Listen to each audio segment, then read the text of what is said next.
News, ಇದು ನಿಮ್ಮ ಧ್ವನಿ. ನಮಸ್ಕಾರ. ಎಸ್ ನ್ಯೂಸ್ಗೆ ಸ್ವಾಗತ. ನಾನು ಎಸ್ ದೇವೇಂದ್ರಗೌಡ. ಇಂದಿನ ಮುಖ್ಯಾಂಶಗಳು: ಕೆರೆ ಅಭಿವೃದ್ಧಿಗೊಳಿಸಿ ಪ್ರತಿದಿನ ಸಿಂಧನೂರು ನಗರಕ್ಕೆ ಕುಡಿಯುವ ನೀರು ಪೂರೈಕೆ. ಅಂಪನಗೌಡ ಬಾದರ್ಲಿ. ದಿದ್ದಿಗೆ ಕೃಷಿ ಪತ್ತಿನ ಸಹಕಾರ ಸಂಘದಲ್ಲಿ ಹಣದ ಗೋಲ್ಮಾಲ್ ಅವ್ಯವಹಾರ ಆರೋಪ. ಅಂಬಾದೇವಿ ಜಾತ್ರೆಗೆ ಆಗಮಿಸುವ ಭಕ್ತರಿಗೆ ಯಾವುದೇ ತೊಂದರೆಯಾಗದಂತೆ ನೋಡಿಕೊಳ್ಳಿ, ಶಾಸಕರಿಂದ ಅಧಿಕಾರಿಗಳಿಗೆ ಸೂಚನೆ. ವಿದ್ಯಾರ್ಥಿನಿಯರಿಗೆ ಕುಡಿಯಲು ನೀರು ಇಂದು ಬಂತು, ಮೊದಲೇ ವ್ಯವಸ್ಥೆ ಮಾಡಲು ಯಾಕೆ ಆಗಲಿಲ್ಲ? ಎಸ್ ನ್ಯೂಸ್ ಪ್ರಶ್ನೆ. ವಿದ್ಯಾರ್ಥಿಗಳ ಸರ್ವತೋಮುಖ ಅಭಿವೃದ್ಧಿಗೆ ಕನ್ನಡ ಸಾಹಿತ್ಯ ಪರಿಷತ್ತು ಮುನ್ನುಡಿ ಇಡುತ್ತಿದೆ. ವಿಜಯಲಕ್ಷ್ಮಿ ಪಾಟೀಲ್. ವಾರ್ತೆಗಳ ವಿವರ. ಕುಡಿಯುವ ನೀರಿನ ಯೋಜನೆಗೆ ರಾಜ್ಯ ಸರ್ಕಾರದಿಂದ 30 ಕೋಟಿ ರೂಪಾಯಿ ಅನುದಾನ ಮಂಜೂರಾಗಿದೆ. ತುರುವಿಹಾಳ ಕುಡಿಯುವ ನೀರಿನ ಕೆರೆ ಅಭಿವೃದ್ಧಿಗೆ 20 ಕೋಟಿ ರೂಪಾಯಿ, ನಗರ ಯೋಜನಾ ಪ್ರಾಧಿಕಾರ ವ್ಯಾಪ್ತಿಯ ಕೆರೆಗಳ ಅಭಿವೃದ್ಧಿಗೆ 6.75 ಕೋಟಿ ರೂಪಾಯಿ ಹಾಗೂ ನಗರಸಭೆ ವ್ಯಾಪ್ತಿಯ ವಿವಿಧ ಕೆರೆಗಳ ಅಭಿವೃದ್ಧಿಗೆ 2 ಕೋಟಿ ಹಣ ಮಂಜೂರಾಗಿದ್ದು, ತುರುವಿಹಾಳಿನಲ್ಲಿರುವ ಬೃಹತ್ ಕುಡಿಯುವ ನೀರಿನ ಕೆರೆ ಅಭಿವೃದ್ಧಿಗೊಳಿಸಿ ಸಿಂಧನೂರು ಪಟ್ಟಣದ ನಿವಾಸಿಗಳಿಗೆ ಪ್ರತಿದಿನ ಕುಡಿಯುವ ನೀರು ಪೂರೈಕೆ ಮಾಡಲಾಗುವುದು ಎಂದು ಶಾಸಕರಾದ ಅಂಪನಗೌಡ ಬಾದರ್ಲಿ ಅವರು ಹೇಳಿದರು. ಶಾಸಕ ಅಂಪನಗೌಡ ಬಾದಲಿಯವರು ನಗರದ ತಮ್ಮ ನಿವಾಸದಲ್ಲಿ ಮಾಧ್ಯಮಗೋಷ್ಠಿ ನಡೆಸಿ ಮಾತನಾಡುತ್ತಾ, ನಗರದ ವಾರ್ಡ್ ನಂಬರ್ 20ರಿಂದ 30ನೇ ವಾರ್ಡಿನವರೆಗೆ ಸಿಸಿ ರಸ್ತೆ ನಿರ್ಮಿಸಲು KKRDB ಯೋಜನೆಯಿಂದ 20 ಕೋಟಿ ಅನುದಾನ ಬಿಡುಗಡೆಯಾಗಿದ್ದು, ಶೀಘ್ರವೇ ಟೆಂಡರ್ ಕಾಮಗಾರಿ ಪ್ರಾರಂಭಿಸಲು ಚಾಲನೆ ನೀಡಲಾಗುವುದು.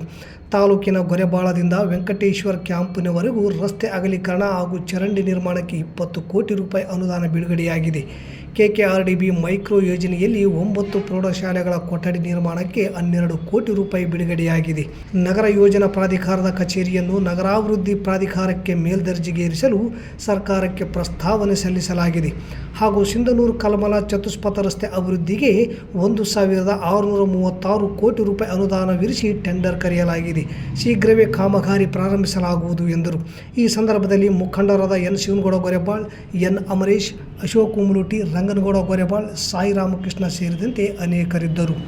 ದಿದ್ದಿಗಿ ಗ್ರಾಮದ ಕೃಷಿ ಪತ್ತಿನ ಸಹಕಾರ ಸಂಘದ ಕಾರ್ಯದರ್ಶಿ ಹಾಗೂ ಅಧ್ಯಕ್ಷರು ಸೇರಿಕೊಂಡು ಭಾರೀ ಹಣದ ಅವ್ಯವಹಾರ ಮಾಡಿದ ಬಗ್ಗೆ ಬಲವಾದ ಆರೋಪ ಕೇಳಿಬಂದಿದೆ.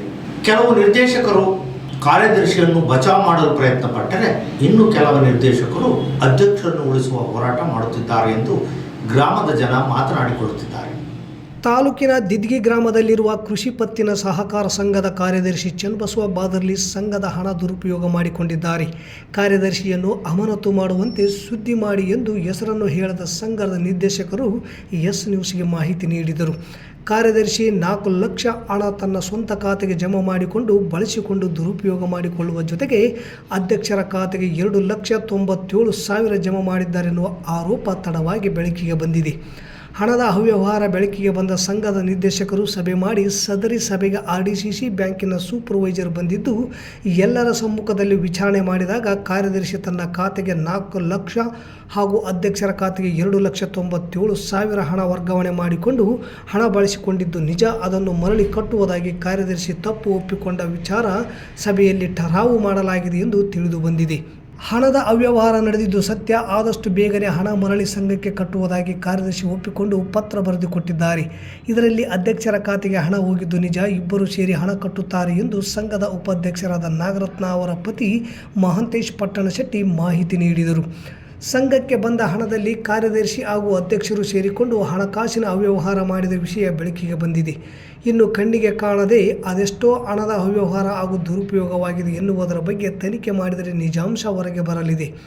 ಹಣದ ಅವ್ಯವಹಾರ ಆಗಿ ಭಾರೀ ಚರ್ಚೆ ನಡೆದಿರುವಾಗ ಎಚ್ಚರಿಕೆಯಿಂದ ಇರದೆ ಪುನಃ 9/1/2024 ಕಾರ್ಯದರ್ಶಿ 4 ಲಕ್ಷ, 9/1/2024 ಅಧ್ಯಕ್ಷರು 4 ಲಕ್ಷ ಇಬ್ಬರು ಚೆಕ್ ಬರೆದು ಸಹಿ ಮಾಡಿ ಹಣ ಡ್ರಾ ಮಾಡಿಕೊಂಡಿದ್ದಾರೆಂಬ ಮಾಹಿತಿ ಇದೆ. ಮೊದಲನೇ ಆರೋಪ ಇನ್ನೂ ಮುಕ್ತಾಯ ಕಂಡಿಲ್ಲ. ಅದರ ಜೊತೆಗೆ ಮತ್ತೊಂದು ಆರೋಪ ಸೇರ್ಪಡೆ. ಇದರಿಂದ ಸಂಘದ ನಿರ್ದೇಶಕರು ಮತ್ತಷ್ಟು ಸಿಟ್ಟಿಗೆದ್ದಿದ್ದಾರಂತೆ.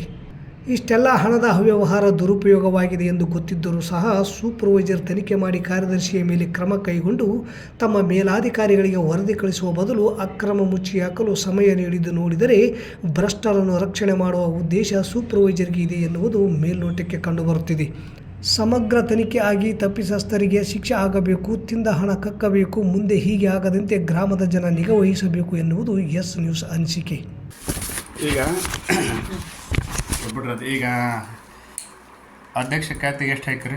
ಸುಮ್ಮನೆ ಕ್ಯಾಜಲ್ ಆಗಿ ಸರ್ ಈಗ ಅದನ್ನ ನಾನು ಹೇಳಕ್ ಬರೋದಿಲ್ಲ ಹಂಗ ನೀವು ಮಾತಾಡ್ರಿ, ನೀವು ಅಧ್ಯಕ್ಷ ಮಾತಾಡ್ತೀರಿ ಅದಕ್ಕೆ ಐತಲ್ಲ ಅದನ್ನ ಅದ್ರ ಮೇಲೆ ಈಗ ನಾವು ಸ್ಪೆಸಿಫಿಕ್ ಕೇಳ್ಬೇಕಲ್ಲ ಹೌದಲ್ಲ ಅಂತೇಳಿ ಸ್ಪೆಸಿಫಿಕ್ ಅನ್ನಕ್ಕೆ ಇಬ್ಬರು ಮಾತಾಡ್ದೈತೆ. ಅಧ್ಯಕ್ಷ ನನ್ನ ಮೇಲೆ ಇದು ಮಾಡ್ಕೊಂಡಿರ್ತಾನೆ ಅಲಿಗೇಷನ್ ಮಾಡ್ಕೊಂಡಿರ್ತಾನೆ. ನೀವು ಹೇಳೋರಿ ಅಂತ ಹೇಳಂಗಿಲ್ಲ ನಾನು ಸುಮ್ಮನೆ ಹಂಗೆ ಫ್ರೆಂಡ್ಲಿ ನೀವು ಹಂಗೆ ಅಂದ್ರೆ ನನಗೆ ಆಡೋದೇನ ತೋರಿಸ್ತವ್ರಿಗೆ.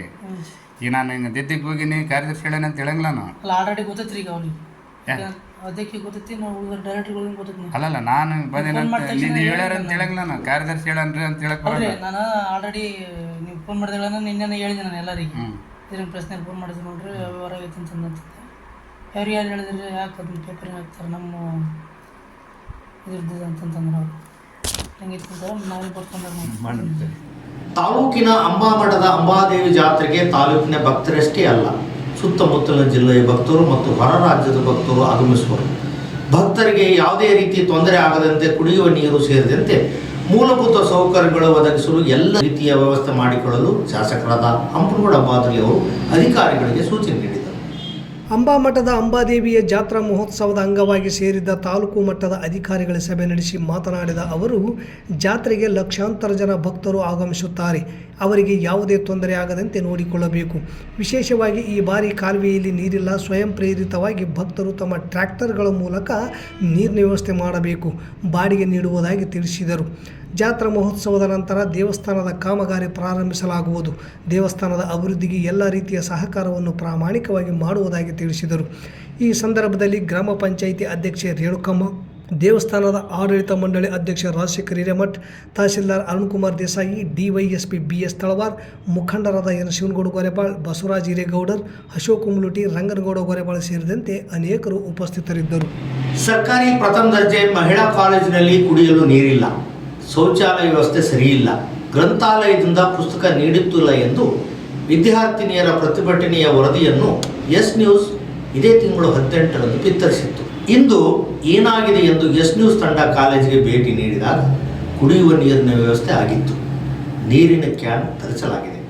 ಯಾಕೆ ಹೀಗೆ? ಶಾಲಾ ಕಾಲೇಜುಗಳಲ್ಲಿ ಕನಿಷ್ಠ ವ್ಯವಸ್ಥೆ ಇಲ್ಲದೆ ಹೋದರೆ ವಿದ್ಯಾರ್ಥಿಗಳು ತಮ್ಮ ಸಮಸ್ಯೆ ಯಾರ ಮುಂದೆ ತೋಡಿಕೊಳ್ಳಬೇಕು? ವಿದ್ಯಾರ್ಥಿಗಳ ಸಮಸ್ಯೆ ಕುರಿತು ಮಾತನಾಡುವ ಸಂಘಟನೆಗಳು ಶಾಲಾ ಕಾಲೇಜುಗಳಲ್ಲಿ ಬರದಂತೆ ಜಾಣ ನಡೆಯನ್ನು ಇತ್ತೀಚಿನ ಬಹುತೇಕ ಶಿಕ್ಷಕರು, ಉಪನ್ಯಾಸಕರು ನೋಡಿಕೊಳ್ಳುತ್ತಾರೆ.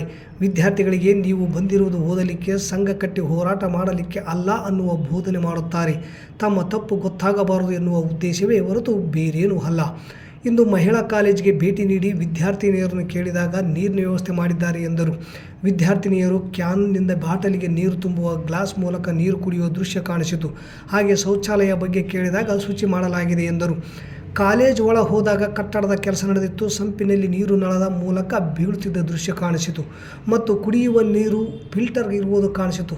ಸರಿಯಾಗಿ ಇದೆಯೋ ಇಲ್ಲವೋ ಗೊತ್ತಿಲ್ಲ. ಪ್ರಾಂಶುಪಾಲರನ್ನು ಮಾತನಾಡಿಸೋಣ ಅಂದರೆ ಅವರು ಲೈಬ್ರರಿಯಲ್ಲಿದ್ದಾರೆ ಎಂದು ತಿಳಿಯಿತು.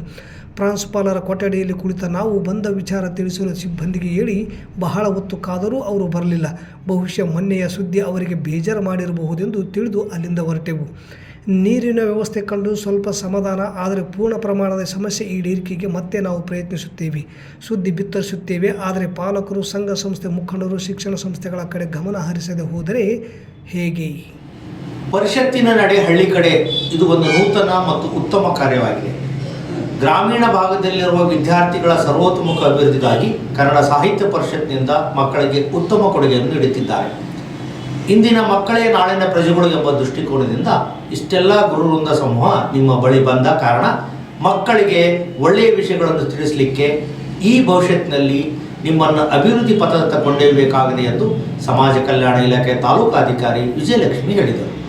ಕನ್ನಡ ಸಾಹಿತ್ಯ ಪರಿಷತ್ತು ಜಿಲ್ಲಾ ಮತ್ತು ತಾಲೂಕು ಘಟಕದ ಸಂಯುಕ್ತಾಶ್ರಯದಲ್ಲಿ ಪರಿಷತ್ತಿನ ನಡೆ ಹಳ್ಳಿ ಕಡೆ 2023-24ನೇ ಸಾಲಿನ ದತ್ತಿ ಹಾಗೂ ಪ್ರೌಢಶಾಲೆ ವಿದ್ಯಾರ್ಥಿಗಳಿಗೆ ವಚನ ಸ್ಪರ್ಧೆ ಪ್ರಥಮ, ದ್ವಿತೀಯ, ತೃತೀಯ ಬಹುಮಾನ ವಿತರಣೆ ಕಾರ್ಯಕ್ರಮದಲ್ಲಿ ಸಸಿಗೆ ನೀರು ಹಾಕುವ ಮೂಲಕ ಉದ್ಘಾಟಿಸಿ ಮಾತನಾಡಿದ ಅವರು, ಈಗಿನ ಕಾಲ ಮೊಬೈಲ್ ಗೀಳಾಗಿದೆ. ಮಕ್ಕಳು ಮೊಬೈಲ್ ಗೀಳನ್ನು ಹಚ್ಚಿಕೊಳ್ಳದೆ ಇಂದಿನ ಪಾಠವನ್ನು ಇಂದೇ ಓದಿ ಭವಿಷ್ಯದಲ್ಲಿ ಏಳಿಗೆಯಾಗಿ ಸಮಾಜಕ್ಕೆ ಒಳ್ಳೆಯ ಕೊಡುಗೆ ಕೊಟ್ಟು ಉತ್ತಮ ವ್ಯಕ್ತಿಗಳಾಗಿ ಅಭಿವೃದ್ಧಿ ಹೊಂದಬೇಕೆಂದರು. ಇಂದು ವಿರುಪಾಪುರ ಪ್ರೌಢಶಾಲೆಯಲ್ಲಿ ದಿವಂಗತ ಶ್ರೀಮತಿ ನಿಂಗವ್ವ ಭೀಮಪ್ಪ ಗುಡ್ಲಮನಿ ಸ್ಮಾರಕ ದತ್ತಿ, ದಿವಂಗತ ಶ್ರೀಮತಿ ಸುಗುಣಮ್ಮ ಸೋಮನಗೌಡ ಸ್ಮಾರಕ ದತ್ತಿ, ಶ್ರೀಮತಿ ದೇವಿರಮ್ಮ ಜಯಣ್ಣಗೌಡ ದತ್ತಿ ಕಾರ್ಯಕ್ರಮದಲ್ಲಿ ಮಾತನಾಡಿದ ಪಿ. ರುದ್ರಪ್ಪ ಕುರ್ಕುಂದಿ ಅವರು ಆಗಿನ ಕಾಲಕ್ಕೆ 431 ವಚನಗಳನ್ನು ರಚಿಸಿ ಯಶಸ್ವಿಯಾಗಿ ಕನ್ನಡ ಸಾಹಿತ್ಯ ಲೋಕದಲ್ಲಿ ಉತ್ತಮ ಕೊಡುಗೆ ಕೊಟ್ಟ ಮಹಿಳೆ ಅಕ್ಕ ಮಹಾದೇವಿ ಎಂದು ಮಹಿಳಾ ವಚನಕಾರರ ಬಗ್ಗೆ ವಿಷಯ ಮಂಡನೆ ಮಾಡಿದರು. 10 ದೇವರನ್ನು ಪೂಜಿಸುವುದಕ್ಕಿಂತ ಎತ್ತ ತಾಯಿಯನ್ನು ಪೂಜಿಸುವುದು ಲೇಸು. ಯಾವ ತಂದೆ ತಾಯಿಯರನ್ನು ಕಡೆಗಣಿಸಬೇಡಿ. ಮುಪ್ಪಿನ ಕಾಲಕ್ಕೆ ವೃದ್ಧಾಶ್ರಮಕ್ಕೆ ಕಳಿಸಬೇಡಿ. ದುಡ್ಡು ಕೊಟ್ಟು ಬೇಕಾದದ್ದನ್ನು ಕೊಂಡುಕೊಳ್ಳಬಹುದು, ಆದರೆ ಎತ್ತ ತಂದೆ ತಾಯಿಯವರನ್ನು ಕೊಂಡುಕೊಳ್ಳಲಿಕ್ಕೆ ಸಾಧ್ಯವಿಲ್ಲ. ಇದನ್ನು ಅರಿತು ಜೀವನ ನಡೆಸಿದರೆ ನಿಮ್ಮ ಬದುಕು ಸುಂದರ ಎಂದು ನಿವೃತ್ತ ಶಿಕ್ಷಕ ವೆಂಕನಗೌಡ ವಟಗಲ್ ತಾಯಿ ಕುರಿತು ವಿಷಯ ಮಂಡನೆ ಮಾಡಿದರು. ಈ ಕಾರ್ಯಕ್ರಮಕ್ಕೆ ದತ್ತಿದಾನಿಗಳಾದ ಎಸ್. ದೇವೇಂದ್ರಗೌಡ, ಶ್ರೀಮತಿ ದೇವಿರಮ್ಮ, ರಮಾದೇವಿ ಸಂಬೋಜಿ ಕಾರ್ಯಕ್ರಮದಲ್ಲಿ ಭಾಗವಹಿಸಿ ಮಾತನಾಡಿದರು. ವಿರುಪಾಪುರ ಸರ್ಕಾರಿ ಪ್ರೌಢಶಾಲೆಯ ಮುಖ್ಯೋಪಾಧ್ಯಾಯರಾದ ರಮಾದೇವಿ ಬೀರಪ್ಪ ಸಂಬೋಜಿಯವರು ಭುವನೇಶ್ವರಿ ಭಾವಚಿತ್ರಕ್ಕೆ ಮಾಲಾರ್ಪಣೆ ಮಾಡಿದರು. ಕನ್ನಡ ಸಾಹಿತ್ಯ ಪರಿಷತ್ ತಾಲೂಕು ಅಧ್ಯಕ್ಷ ಪಂಪಯ್ಯ ಸ್ವಾಮಿ ಸಾಲಿಮಠ ಅಂತರ್ಗಂಗೆ ಅಧ್ಯಕ್ಷತೆ ವಹಿಸಿದ್ದರು. ಮುಖ್ಯ ಅತಿಥಿಗಳಾಗಿ SDMC ಅಧ್ಯಕ್ಷ ಈರಪ್ಪ ಅಯ್ಯಾಳಿ, SG ಅಂಪಣ್ಣ, ಅಯ್ಯನಗೌಡ ಮಾಲಿಪಾಟೀಲ್ ವಿರುಪಾಪುರ, ಅಕ್ಕಮಹಾದೇವಿ ಶಿವನಾಗಪ್ಪ, ಅಮರಮ್ಮ ಬಂಗಿ, ಪತ್ರಕರ್ತ ವೀರೇಶ್ ಗಡ್ಡಿಮಾಳ್, ಶೇಖರಗೌಡ ಕೆರೆಮನಿ, ಶರಭಯ್ಯ ಸ್ವಾಮಿ, ಬಸವರಾಜ್ ಪಗಡ್ದನಿದ್ದರು. ಈ ವೇಳೆ ಶಿಕ್ಷಕರಾದ ಮೌಲಸಾಬ್, ಈರಮ್ಮ, ಸುನೀತಾ ಸೇರಿದಂತೆ ಅನೇಕ ವಿದ್ಯಾರ್ಥಿಗಳು ಉಪಸ್ಥಿತರಿದ್ದರು.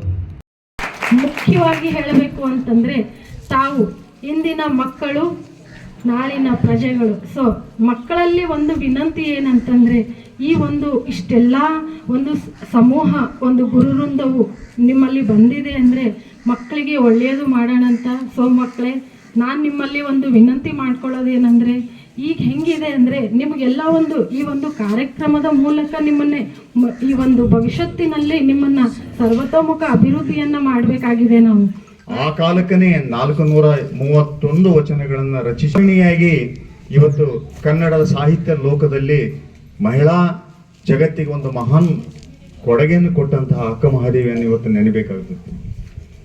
ಇವತ್ತು 12ನೇ ಶತಮಾನದ ಪರಿಸ್ಥಿತಿ ನೆನಪು ಮಾಡಿಕೊಂಡ್ರೆ ಭಾಳ ಭಯಾನಕ. ಅವತ್ತು ಹೆಣ್ಮಕ್ಳು ಶಾಲೆಗೆ ಹೋಗುವಂತಿರಲಿಲ್ಲ. ಹೆಣ್ಮಕ್ಳನ್ನ ಶಾಲೆಗೆ ಕಳಿಸಿದ್ರೆ ಅದೊಂದು ದೊಡ್ಡ ಅಪರಾಧ ಆಗಿತ್ತು. ಅವ್ರಿಗೆ ಶಿಕ್ಷಣನೇ ಇರಲಿಲ್ಲ. ಬ್ರಿಟನ್ ಅಂತ ಮುಂದುವರೆದ ರಾಷ್ಟ್ರಗಳಲ್ಲಿಯೂ ಸಹಿತ 1850-60 ದಶಕದಲ್ಲಿ ಹೆಣ್ಮಕ್ಳಿಗೆ ಶಿಕ್ಷಣ ಇರಲಿಲ್ಲ. ನೆನಪು ಮಾಡ್ಕೋಬೇಕಾಗ್ತದೆ ನಾವು.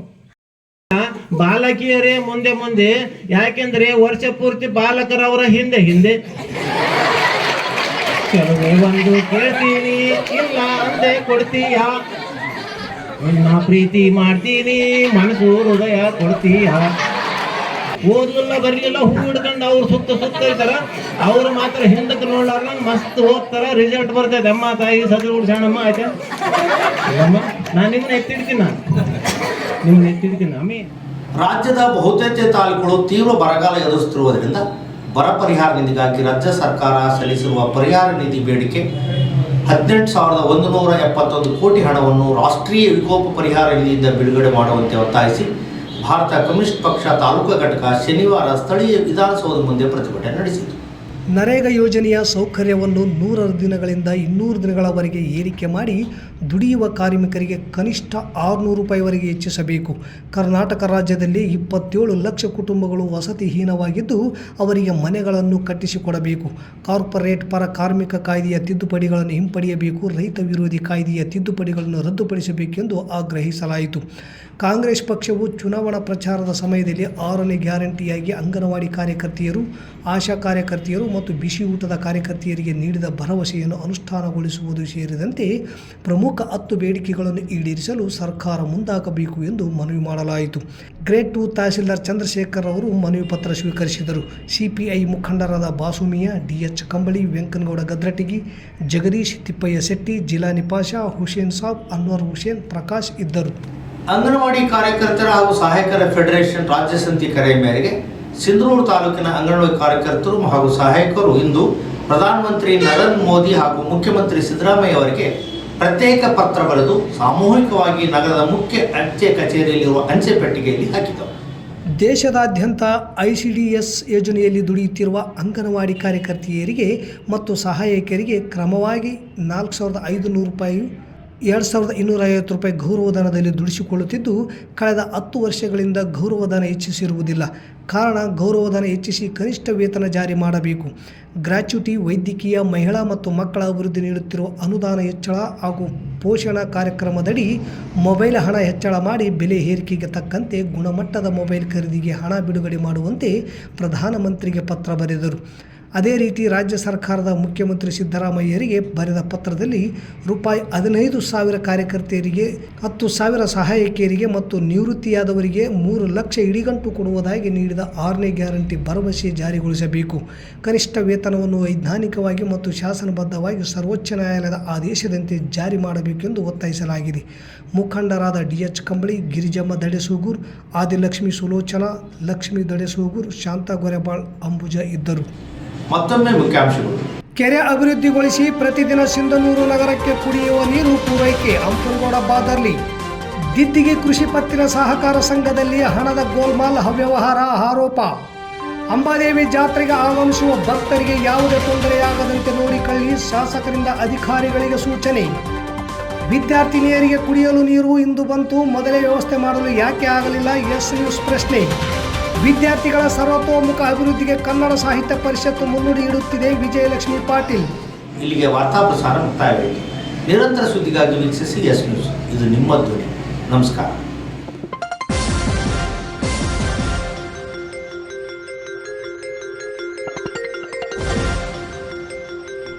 ಎಸ್ ನ್ಯೂಸ್, ಇದು ನಿಮ್ಮ ಧ್ವನಿ.